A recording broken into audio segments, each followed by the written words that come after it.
Hey everyone, and welcome to Already Cancelled. I am Peter, that is Tara, and we are going to talk about the Twilight Zone Season 2, Episode 26. It is called Shadow Play. So, full spoilers for the episode as always. The premise of this episode is a man named Adam Grant, not Alan Grant, just in case I make that mistake, of Jurassic Park fame, has been convicted for murder. The episode opens with the jury finding him guilty. He is sentenced to the electric chair, but he has an unusual claim. He claims that this is actually simply a dream that he keeps having, and tries to convince the others in the dream that it isn't real and that he should not be electrocuted because of that. And does he start to maybe sway some minds? Do people get convinced that maybe this is some kind of dream and not reality? And what does that say about them if they're just characters in his dream? So that's the premise of the episode. Tara, what did you think of Shadow Play? I liked it. It's pretty good. I like the premise. It's kind of similar to an episode that you hate called Perchance to Dream. It's sort of like another version of it. I guess I can see the comparison. I think this is better than that episode. I will say, like, there's definitely some holes in the premise. For me, at least, the way I was kind of watching it, I was kind of getting this feeling of, like, some of this is a bit wishy-washy with some of the logic. And I know you're going to say, it's a dream, it can be a little wishy-washy. But what I did like... No? You know you weren't going to say that, or no, you disagree with that? No, I wasn't going to say that. Okay. I mean, I agree. Excellent. That's good news on every front. I couldn't have asked for a better response. But no, what I liked about this, though, the thing that it played with that I really liked, because I was kind of like struggling a little bit at points where, because he even brings it up himself, the main character of Adam brings it up when he's trying to convince the district attorney or whoever it is in the cell. He brings up, like, well, you're thinking if it's a dream, then, you know, why do you care that you're going to die then? It's not a big deal. If it's not real, then why do you care? Why do you try to stop it? And I was kind of having that thought myself. I'm like, I'm not so sure. Like, once he's aware it's a dream, and he does say, yeah, even though it's a dream, you still have, like, it doesn't feel very nice at the end when he gets electrocuted before he wakes up. So that's why he wants to. But he's so desperate to convince people that I'm like, yeah, you know, it'll be over. That's fine. You're going to wake up. Life will move on. I guess if you go to sleep every night, and every night is guaranteed to have a nightmare where you end in torture, that would be pretty hard. Like, you wouldn't really feel rested, you know?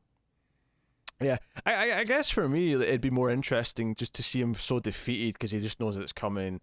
You know, so rather than being scared and try to convince everyone that it's a dream, basically have everyone react to the fact that he's being very kind of like, all right, fine, electrocution again it is, all right, like, you know, Yeah.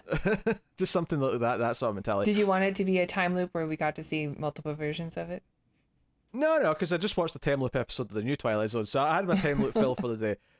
What I did like about this, though, We get a little bit of that, though. what I did like about this episode, though, that felt ahead of its time. There's an element of this episode that I actually really, really like, and that is him pointing, like, basically to convince himself and others that it's a dream. He starts pointing out plot holes in the dream, and things that don't make sense in reality. That side of it, I actually really like. I think that's a really interesting tactic to take, especially when it starts pointing out essentially like movie tropes in his dream that only exist in the dream. Because obviously, you know, it's quite common these days for us to like poke fun at things like CSI and all these FBI shows and say, oh, they get the test results back in a day or whatever. So in this episode, when he's like, I was tried and then I'm going to be killed in the same day. The same day at midnight? Who gets executed at midnight? Yeah, and they point this out, and I'm like, this is actually very meta and self-referential in a way that I don't expect out of something that was made in the 60s. This is very ahead of its time, I think. Yeah, I think it's pretty fun. And the part that I'm like just not sure about is like, why do all these side characters have scenes without Adam in it? Like, one of them goes to his house and he has a whole scene with his wife, and the other attorney like comes over and starts like sweating, like, because what if their lives are over after midnight? Yeah, this is a very interesting thing, which I also felt conflicted by. On the one hand, it's an interesting concept that basically by believing that this might actually be true means that his life won't exist. You know, this district attorney who, you know, I think it's like the other I can't remember what his role is, because one of the elements that is that every time he dreams, the people swap roles around him. That's one of the things that changes. But the young guy who's sweating is trying to convince the district attorney, no, like this might be real. What if we all just cease to exist at midnight because we're in his head? And I felt like that was almost going for like a. It made me think of the end of the Men in Black, bizarrely. This whole idea that we're all inside a galaxy, inside an object, inside another galaxy. Yeah. You know, like it gave me that sort of vibe. Or maybe they're going for this thing of like, what maybe even real life is just one other higher being's dream, and then. You know, that being is inside the dream of an even higher being, you know, so on and so on. So I get what it's going for. But even then, I liked that, you know, one of the characters says, he says that this whole execution at midnight is only happening because that's what he sees in movies. And he's like, what are you talking about? No, that's in movies because movies are accurate. Because in this world, in the dream, that's accurate. You're right. That's funny. Yeah. Yeah. That stuff I thought was really cool. Well, the thing with the scenes where they're, you know, away from Adam's character and they're still having like dialogue, at least Adam does acknowledge it. Like when you get home, like your wife was cooking you steak, right? Well, it's going to be something else. Like check the oven when you go back. So it is like Adam's mind is still like creating the dream for them, which does like creating the world for him. Which does introduce a giant plot hole to the concept of the episode. I think is that to prove to the DA that this is really a dream. The cliffhanger for the ad break is that he says, okay, when you go home, you saw your wife was making steak before you left. When you go home, look in the oven, and it'll be something different because I've changed it. And he goes home, and so it's he does have like some control. And it's dream. A roast. Yeah, which suggests like, okay, if you can change what they're having for dinner, why can't you just change the ending of the dream?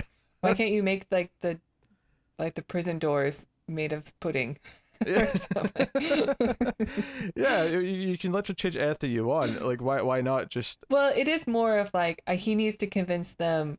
His argument is, if you guys all know that this is a dream too that you're living in, then you can keep on living because I will dream the same thing every night, and I promise to keep you guys alive in the same. Like you're comfortable as the district attorney, but you might be the janitor or the other guy in prison tomorrow. So it's kind of like a bartering thing. He just doesn't want to get electrocuted. That's all.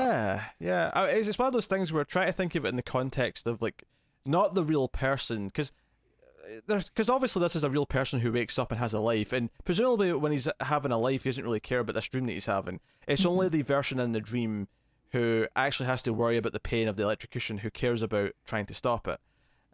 Which basically means his promises of keeping them alive are kind of hollow, because he's not really in control of that per se. Yeah, that's just kind of random. I don't know. Yeah, it might be an empty promise. There's definitely some elements of this that feel like not so much that they're not thought out, but they open big cans of worms that almost like. I mean, there's a reason why like Inception, for example, is a 2-hour movie that explores kind of some similar ideas, or something else, right? Nightmare on Elm Street. You know, take your pick for movies that deal with dreams. But there are elements in here that I like. The idea that some characters are just like people that you kind of knew years ago that pop up, because that's something that does happen in dreams. Like definitely, there'll be a side character in a dream who's like, wait, that's someone who I vaguely knew at school but never had a class with, but I never spoke to them, but they're there because the face for some reason's in my head. Totally. People I've forgotten about like show up. Like kids from, I don't know, like elementary school will be there. Like, I don't really remember much about that school, or like the actual building will be there. But I haven't been there in a long time. I don't need to say how long. But so I think that detail is really well thought out. But there is all these questions that we kind of have, and it does maybe detract a little bit from it being like the exceptional episode that it maybe could be. But I do think the stuff that it does well, it does really well. Where, you know, once they started pointing out plot holes, and I think this is the first one he sort of mentions, well, not the first one, but one of the first things he says when he's in the jail cell, is he talks about how one of the prisoners has a watch. He's like, no, someone on death row who's about to be killed later wouldn't have a watch because of the glass. This is factually just incorrect. I like how that guy ends up being the judge in the next loop. Do you know what it almost makes me wish the episode was, or wish we got a movie of, is a movie where the concept was the main character slowly over the movie started to notice lots of movie tropes and like plot holes to figure out that he was in a movie. Whereas in this, he's already kind of figured it out. The discovery for him's not really there. It's already happened. Right. I guess it would kind of be like the Truman Show, but like specific Truman Show, or that new movie that's coming out with Deadpool in it. I brought it up before, and maybe during Truman Show. Oh, maybe, yeah. about the free guy, the video game NPC who realizes he's in a video game. Yeah. But it kind of made me wanted a movie of that, of just like someone noticing the tropes and noticing, like, that lightning and thunder always happen in sync, which never happens in real life. Right. So I think that's, unless you happen to be very close to it, obviously. I also enjoyed seeing a very young Dennis Weaver play a nervous, sweaty guy. Just like in one of my favorite films, Duel. Yes, Duel, which Tara nagged at me that should be reviewed, and then lo and behold, we ended up doing it at some point, and it was a good movie. It's a Spielberg movie that should be seen, and if you haven't seen it, please, it's good. That's go good. find it. Yeah, I think it's on YouTube for free. Just watch it. It's an easy watch. Is it the full version on YouTube? I think so. Because they did like sure that's how I watched it. Because they had like there was a TV movie version, then they did an extended cut. Right, it was a TV movie first, which was only like an hour long, but then it was released in theaters, and they added a bunch of stuff to it. But all the added stuff, like I can't imagine the movie not having it. Yeah, no, that's what I was going to say. Is all the added stuff I actually think is some of the most important scenes. Like to the point where I think the version without it would be severely lacking in all the good ideas. Like all the really good scenes I thought were the new added on scenes. So, yes. Yeah. Really early Spielberg, like the earliest Spielberg. So if you're a fan and you haven't seen it, like go watch it. Like it feels like classic Spielberg. I think it's about 100 minutes the proper version. So make sure you watch that one if you're going to watch it. But he's good in that movie as well. Dennis Weaver, that is. Yeah.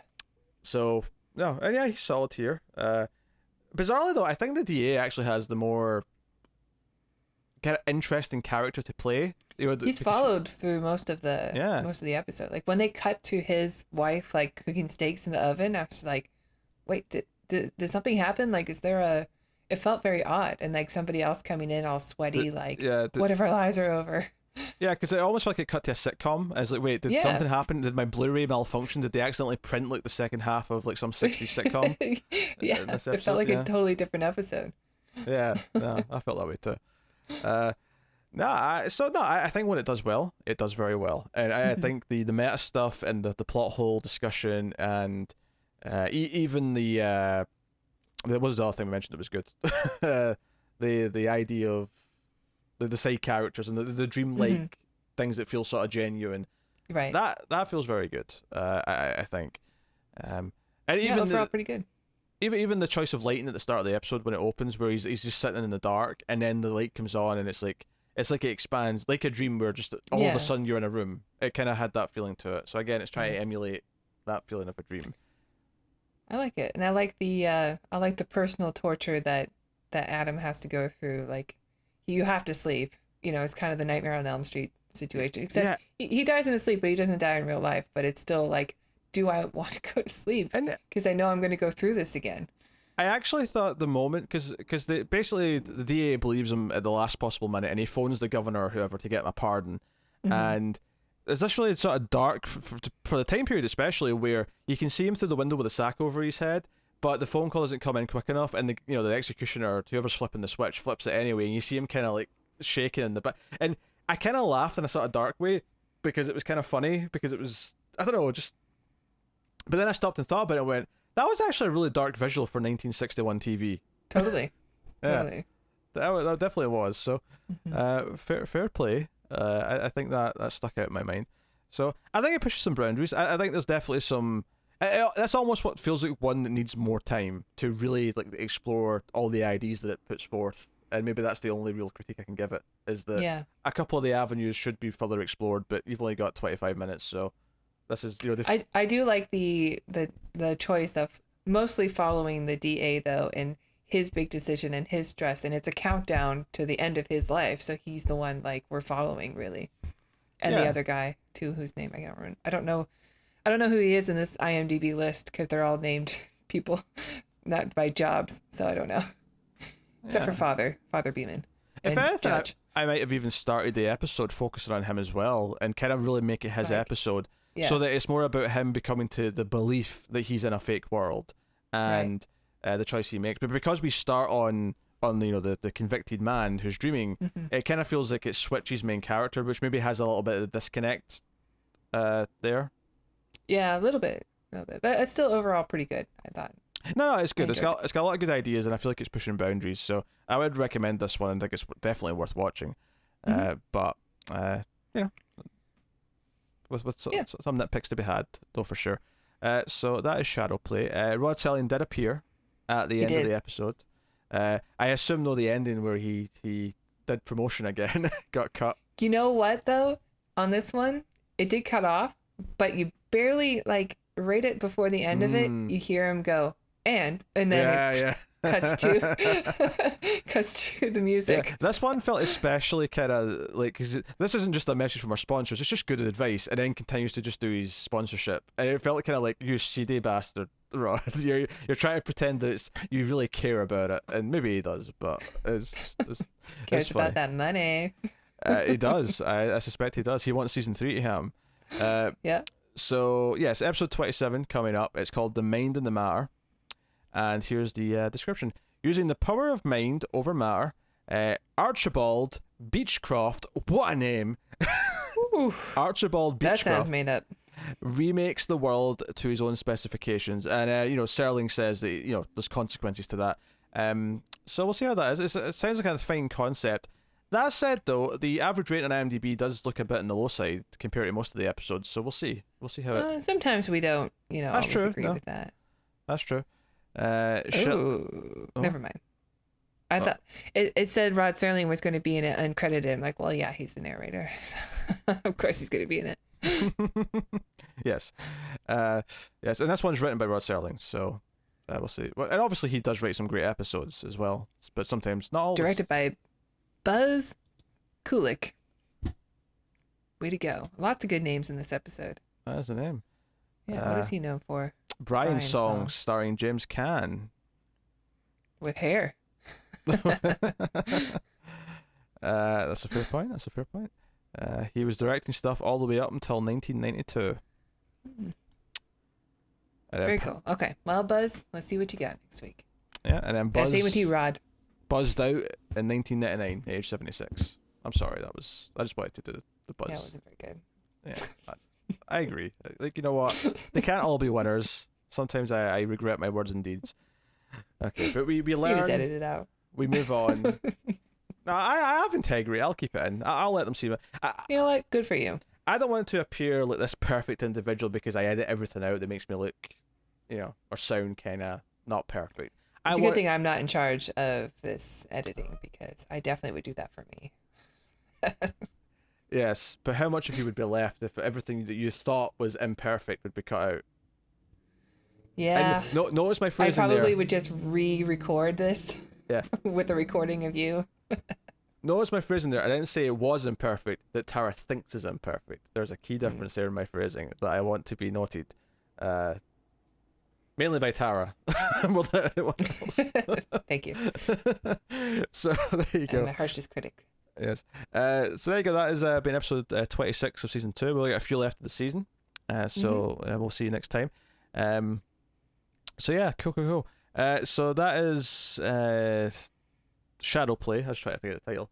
But yeah, let us know what you think of this one in the comments, of course. Please do like and super important on YouTube. It is a nice, easy and free way to support us, but you can support us as well financially, can't you, Tara? Why, yes. If you enjoy the reviews and enjoy what we do, please check out our Patreon page. It's patreon.com/MildfuzzTV, and donating as low as $1 per month will get you bonus episodes of other shows that we do, including a science fiction movie review show called The Atomic Cinema Experiment. And if you donate as low as $5 per month, you will get access to these Twilight Zone episodes 1 week early, so you can see our top episodes 1 week early when it comes up soon. So thank you. Check it out. Yeah, and there's a reasonable chance that by the time this goes out publicly, that myself and Tara will be working through another classic show alongside Twilight Zone. Not as Maybe. old, admittedly. 90s. 90s, yeah. I mean, yeah, it's old enough now, I suppose. But yes, Tara agreed to do Babylon 5. She can't take it back. All right, thank you very much, guys. Thanks very much, guys. We'll see you next time. Guys on Twitter at mail_fudge for channel updates. Keep watching TV in the Twilight Zone.